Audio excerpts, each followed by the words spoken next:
do you want me to answer legal questions, or, I mean, you Yes, I want you told to me say. not to previously. Well, or suggested I shouldn't, so I can give you a legal answer, I'd rather give you a procedural answer if you. Well, this question, you can answer it legally. Do you think, in your opinion, any law broken by him bringing her there? Not saying was it a smart idea or bad idea, but any law broken by him bringing her there? Objection, Your Honor, calls for a legal opinion. They objected to my request for legal opinions and Sustained. So, I mean, I guess I'm just lost in what he's even testifying to then, but, object as to personal commentary, Your Honor. It is not a question that is appropriate before this court. So if he's Restate the next confused, question. maybe he should yeah, just sit down. yes, sir, yes, sir. There's,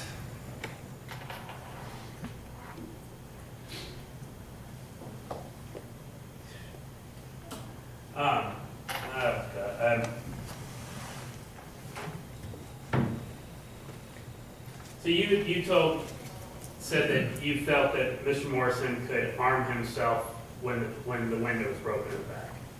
Sure. And you think that that was perfectly legal for him to arm himself? Arm himself in the house at 1:30 in the morning when the window comes crashing? Yes. Yes. Now, at this point, you got to admit, at some point, Mr. Morrison realizes that these are police officers. I mean, even if we already at what point that is, after the window's been broken, he realizes they're police officers. Right, and forgive me, again, I have to split hairs a little bit. I don't think they were police officers. I think they were civilians wearing police uniforms at that time because they didn't have the authority to be there. And as a result, and we have many cases of law enforcement officers exceeding their authority and behaving as civilians. This is one of those cases. So even if they're not supposed to be in the backyard, then that strip's been, you don't think they're a police officer anymore? They don't have police authority. They cannot conduct a bona fide police duty, which is what law and policy both require. All right, well, for the sake of argument, then my definition, they're hired by the Daytona Beach Police Department. They've gone through training. They're wearing a police badge. They show up in a police car that's paid for by the city. So that's what I'm calling a police officer. If Mr. Morrison knew that these were police officers for that definition. For the sake of your definition, yes. All right. And at that point, if they don't go out, leave immediately, you think he has the right to continue to point a gun at? He has the right, this is better said, to defend himself. And if pointing a gun at them is one of the processes of defending yourself, then I think prior to the fact would view that as reasonable. But that's not my decision. And if the police officers say, had their gun pulled and commanded him to come out, which I believe is what you're going to hear the evidence of, do you believe that he'd have the right to shoot these officers? He has the right to shoot them. If he believed his life was in imminent danger of death or great bodily harm, he would have had the right to. I don't know that he ever believed that until he was actually shot. Well, the police officers have their guns drawn. Yes. That's saying, get out of the house. I mean, you don't think that at that point, I mean, would you say that it's reasonable that the police officers might use their gun? The great majority of the time, the police officers draw their firearms, they don't shoot them. It's not even the majority. It is almost 100% of the time, with the exception of a few points. It happens every day that police draw their weapons and don't fire them, they reholster them. So it's very rare to find an officer fire a gun. And I think most people know that. So I don't believe that he thought he was going to be shot, but he also wasn't going to let them come through the window or into the house without a warrant. And he had a lawful right to do that. He held the firearm close by. Whether he pointed him or not is a question of fact that I can't answer.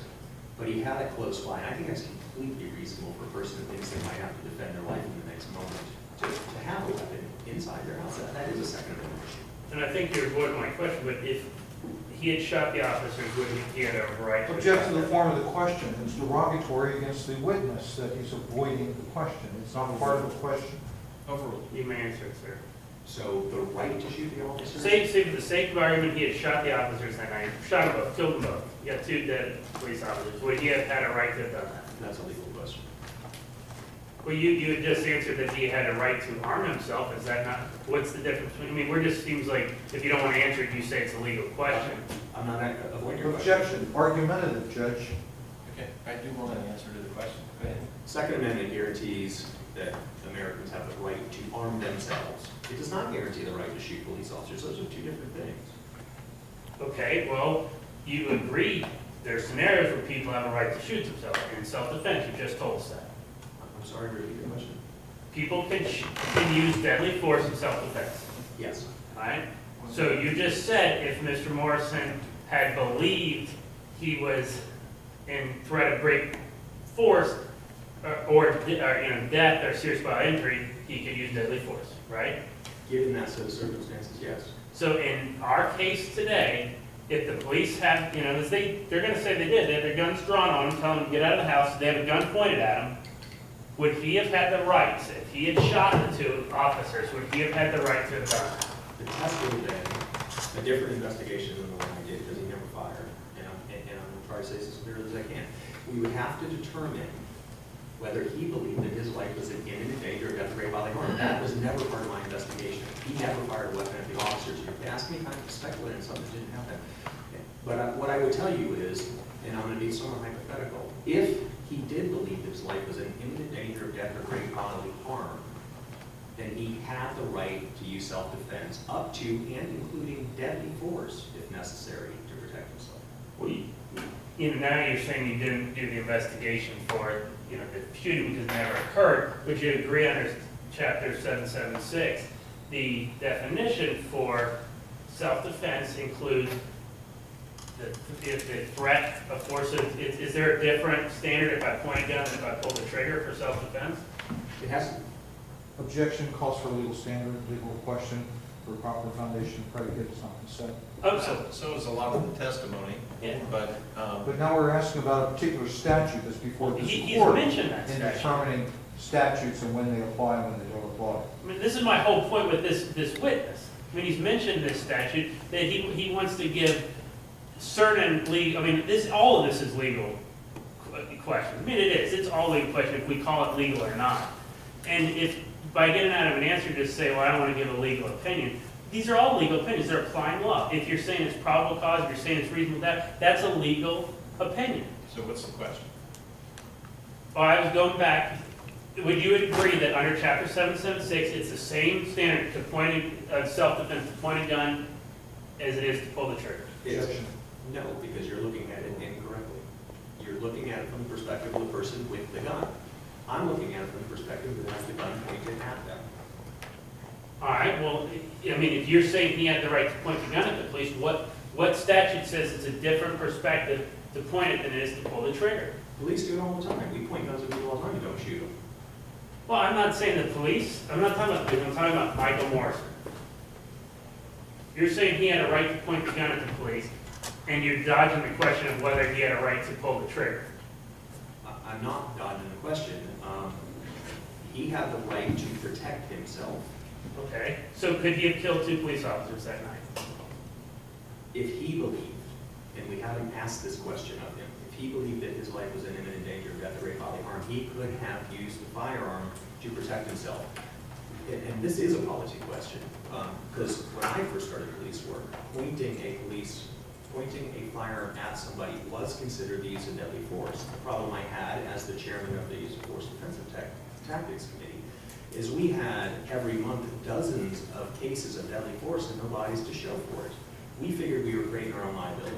So we got a policy change to say that pointing of a weapon at somebody is not the use of deadly force. Certainly a trained police officer. Well, as far as self-defense, you agree the state legislature determines the standard for self-defense, not policy and procedure. Right, but you were asking me specifically about pointing a weapon, and I'm giving you a case, I'm giving you a scenario in which I actually know a lot about to try to answer that question. And going back to something you just said, you said we haven't asked Michael Morrison and you haven't asked the defendant. Do you agree in the state legislature, this statute for self-defense, it says a reasonable person perspective and not for what the defendant was thinking, correct? It's what a reasonable person, if a reasonable person would feel that they were in threat of great bodily harm or death. That's what it says, yes. Right? So then you don't really need to ask the defendant, correct? You need to ask what a reasonable person in that his position would do. We always ask the defendant in any investigation, whether it's an internal investigation or it's murder, we kind of need to know what was going on so that we can get into the area of intent.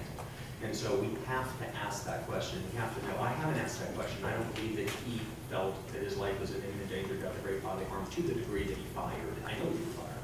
Well, But I think he had the right to harm himself. Well, again, I'm going back to the difference, I'm trying to separate out that there's a difference between policy and law.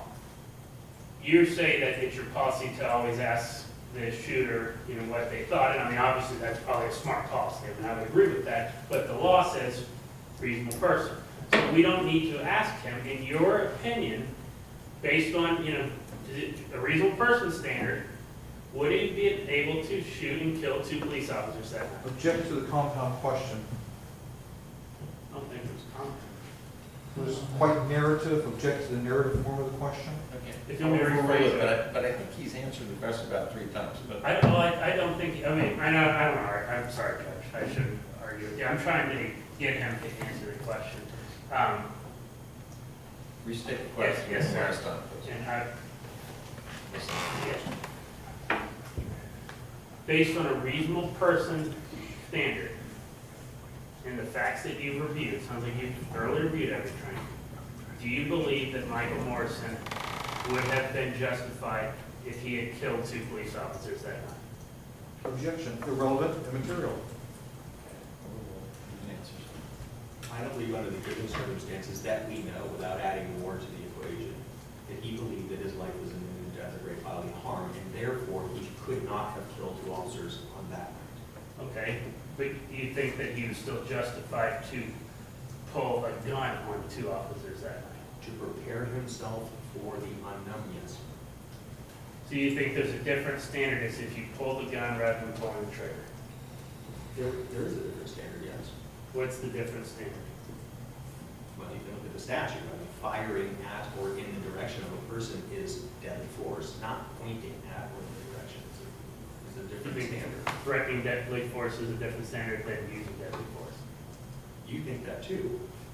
Well, I'm just asking you, I mean, I've Yes. read all this stuff. All right, I'm just not trying to be offensive, I'm just asking you the question. Yes. All right, I will move on.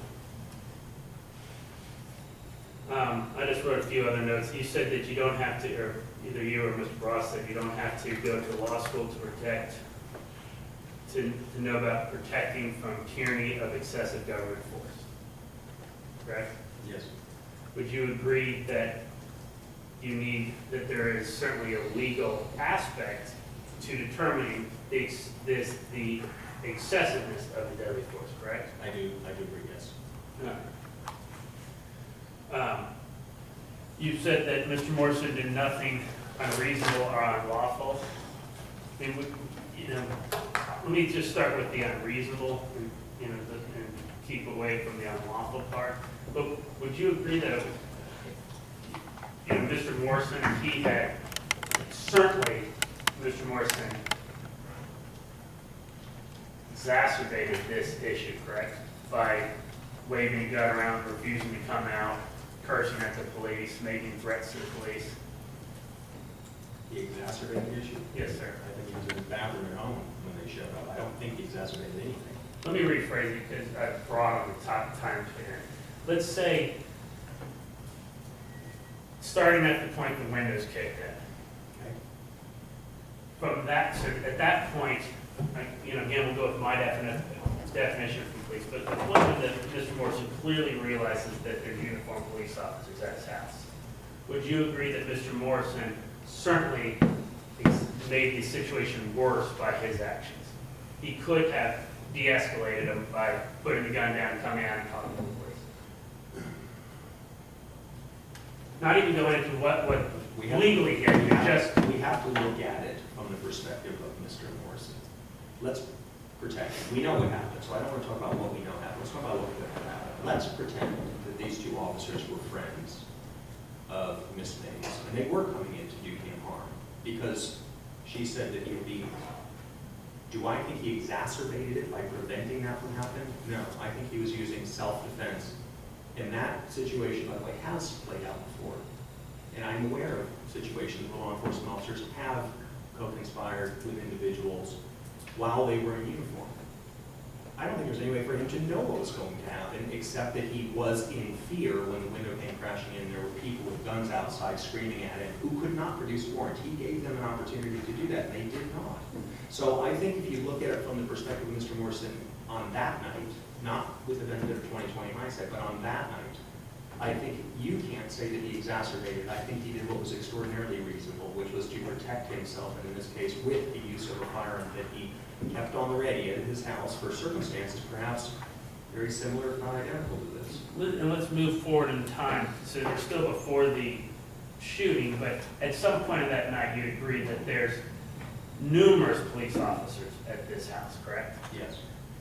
Do you think it's still reasonable at that point that he, for him, by your own example, that he thinks that these are two officers that are friends of Miss Mays and that they're there to do him harm? Or at that point, do you think it'd be a perfectly reasonable person would have come out when there's 30 officers there and think, well, they're not going to beat me up in front of 30 officers over some conspiracy?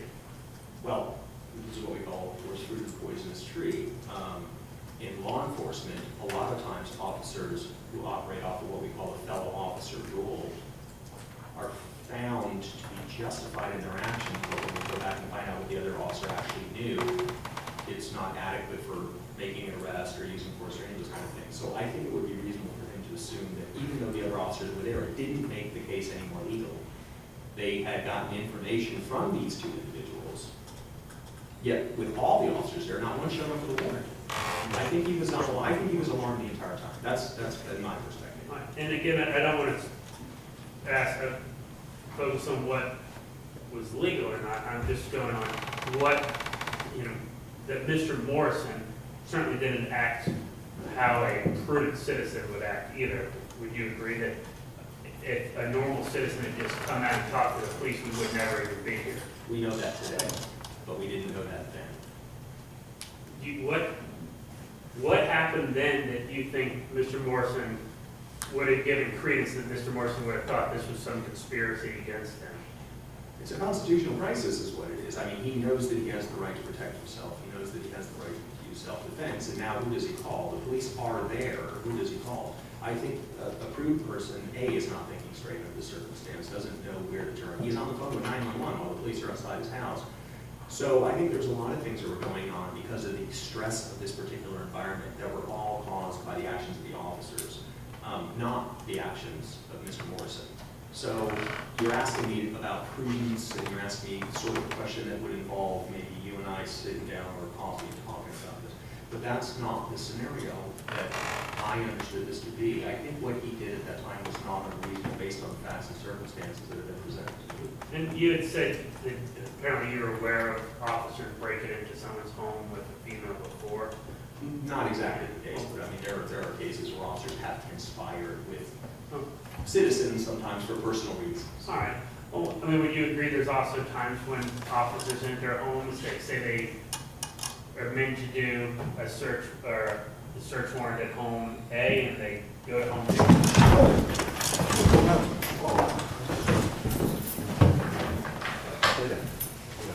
Did he just fall out of the chair, or does he need some medical attention? 16 control, can you get, do that? Fell out. Sir. Morrison. Can you hear me? All right.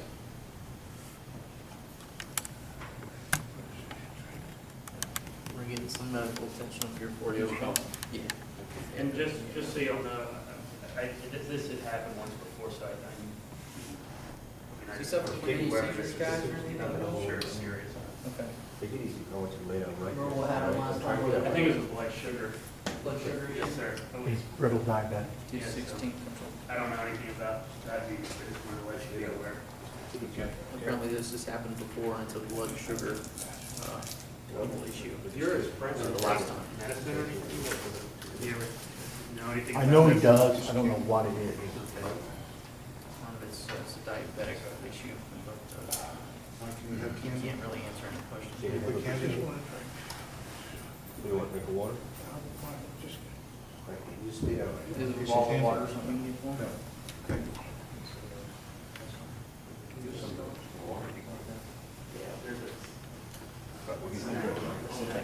Everybody's just sit up.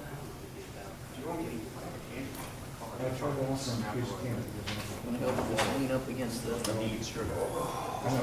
trying to do my best. I know what you, when you hear stuff before, you think it's hard when you did it. You hit Phil okay, Mike? Yeah. You hit it pretty hard. You know where it is.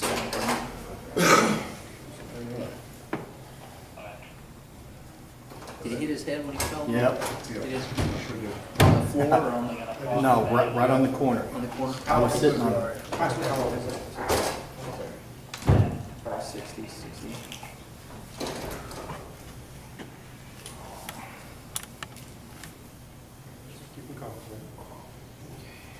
Pretty good thump. Say he hit his head?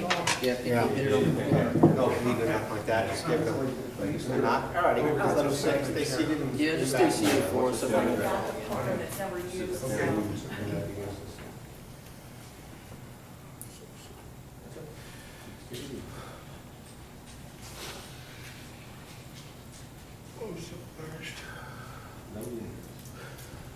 Because the body is still cooperating with the mind.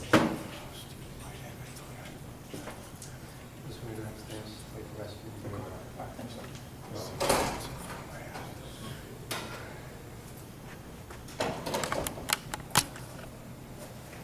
Come up here, check you out, okay, Mr. Morrison?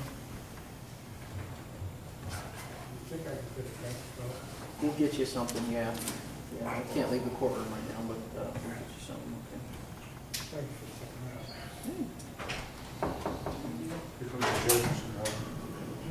Thank you, Your Honor.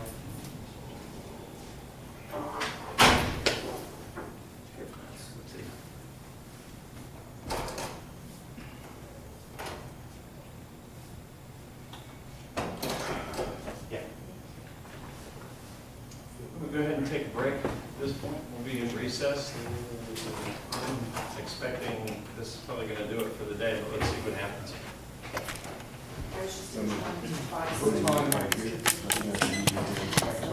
Yeah. Yep, sure. I was going to take a break, actually. Usually I take a break for 15 minutes. You know, I was pushing the break to 4 because I have another hearing next door from 4 to 4:15. I was going to give you the break and then come back in and then go till 5. So, let's go ahead. This is, we just wait to see. This is your letter, check it in. I'd like to, but I'm not court staff. Let's see what we can, let's get the client checked out, make sure he's good. Judge, I agree. Thank you. Okay. All right, we'll be in recess. Some more water? Please, thank you so much. Thank you very much, officer. Good shot. Has this happened before at all? Is it diabetic thing? I think so. Okay, all right, that's just what I told them over the radio. It's just something I should really need to look at. Let them check you out real quick, they're on their way. And we'll let you do what you need to do. Just don't want you falling in the bathroom, it'd be a whole mess. Michael, I'm sorry. No, don't worry about it. Mike, it's all about you. It's not about us. All about you, brother. I'm here for you, not the other way around.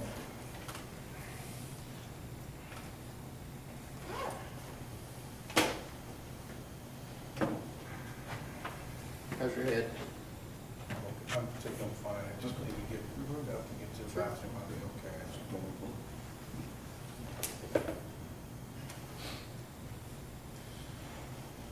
Thanks, man.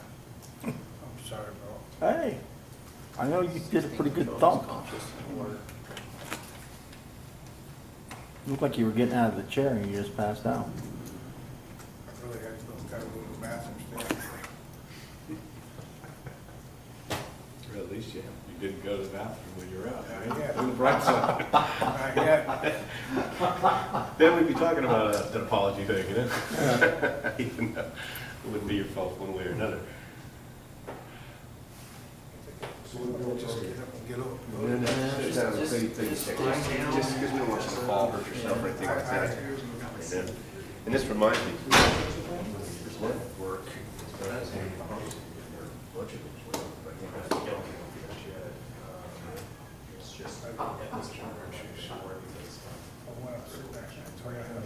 Got it.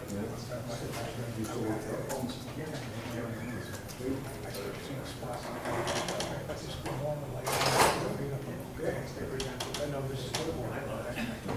got a judge in Warren County, who's a fifth degree, he's a judge in the athletics. Had it, eye problem. This guy here. You know, And I got a judge that. The fighting judge? Oh, defender. Did you John ever- Murphy. What do you think of, I didn't know, what do you think of him as a judge? He was an outstanding coach. I really have to tell you, I really mean it, he was outstanding. I wouldn't, He was very fair, he was very cordial, very appropriate, his demeanor was appropriate. Martial arts contribute a lot to the world. But he's Green Beret, he's a colonel, retired colonel. they kicked him off the bench. Yeah, they did. Goes over there. Did they just spar him or? Let me turn this off. You can keep it can, running. can we guys hold this real quick? We'll open up this door for you guys.